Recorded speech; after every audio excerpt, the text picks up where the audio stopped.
You know, when you entrust your children to someone else's care, you're trusting in more than just a friendly face. You're trusting a whole system. So today, we're going to pull back the curtain and break down what a truly rock-solid child safety policy actually looks like, piece by piece. Let's dive in. And that really is the big question, isn't it? What makes a place genuinely safe for our kids? It's so much more than just having soft corners on the tables or locks on the doors. It really boils down to three key things: having the right people, the right procedures, and absolutely clear, unbreakable rules. We've all heard this phrase a million times, right? But for a safety policy to actually work, this can't just be a slogan hanging on a wall. It has to be the bedrock, the single guiding principle behind every decision, every single person they hire, and every rule they make. It's the why behind everything else we're about to talk about. So, where does that safety really begin? Well, it starts at the very heart of any program, the professional staff. Think of this as the first, and honestly, the most important circle of safety. These are the people who are with the kids day in and day out. And making sure that circle is strong starts with a really rigorous screening process. And we're not talking about a quick call to a past employer. This process is deliberate for a very good reason. After the application, it moves to a full-on fingerprint-based criminal background check. And why fingerprints? Because they are the gold standard. They tie a person's criminal history directly to them with no mistakes.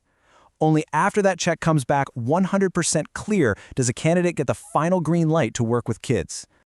And that background check is looking for some very specific, very serious red flags. Certain things are just automatic disqualifiers. There's zero gray area here. Any conviction for a sex offense, for child abuse, or for child neglect means you're out. It's an immediate no. I mean, these are the absolute deal breakers. Now, this is where it gets really specific. For any felony conviction that involved harming another person, the policy has a strict 10-year look-back period. A full decade. That's not an arbitrary number. It's a serious standard that shows just how committed the policy is to long-term safety. Okay, but what if a background check takes a little longer to come back, like for someone moving from another state? Well, there's a protocol for that too. That person might be able to start, but, and this is a huge but, only under constant, direct supervision from a staff member who is already fully cleared. They are never, ever left alone with kids until that final clearance comes through. Period. All right, so the core team is solid. Now let's expand to the next circle of safety, because it doesn't just stop with the paid staff, right? A truly safe environment has to account for the whole community. Every parent who volunteers, every classroom helper, every single guest that walks in the door. And look how broadly visitor is defined here. It's done on purpose. We're not just talking about someone who pops in for a quick party.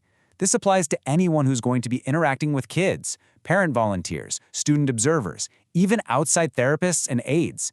Basically, if you're going to be around the children, you fall under these safety rules. Now, the screening for a visitor is a bit different than for a staff member, but it's still a crucial layer of protection. First, before any contact, every single visitor is checked against the National Sex Offender Registry. That's step one. Step two, they have to sign a formal statement saying they understand the rules around child abuse and neglect. Only after both of those things are done are they cleared for, and this is the key word, supervised contact.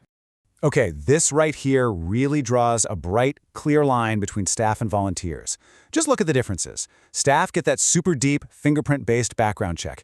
Volunteers get the registry check. But this next part is so important. Staff are counted in the official staff-to-child ratios. Volunteers are never counted. And why? Because it prevents a center from, trying to fudge the numbers by using less screened people to meet their legal requirements. And that all leads to the final, critical point. Volunteers must always be supervised. That's the distinction that keeps everyone safe. So we've covered the people, both the core staff and the community of volunteers. Now we get to the final, most rigid layer of protection, the non-negotiables. These are the unbreakable rules, the hard outer wall of the entire safety system.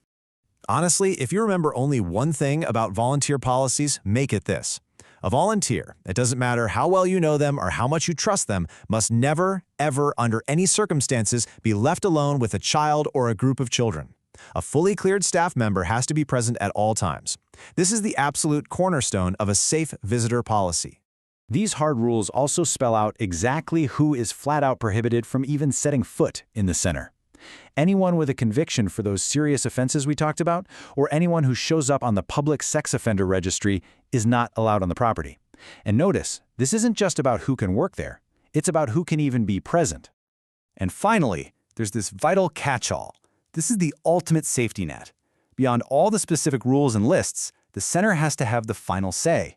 If they believe for any reason that a person might pose a risk to the children's safety or well-being, they have the absolute right to restrict access. It's a crucial layer of discretionary protection. So you see how it all fits together, right? It's like these concentric circles of safety. You've got the deeply screened staff at the very core.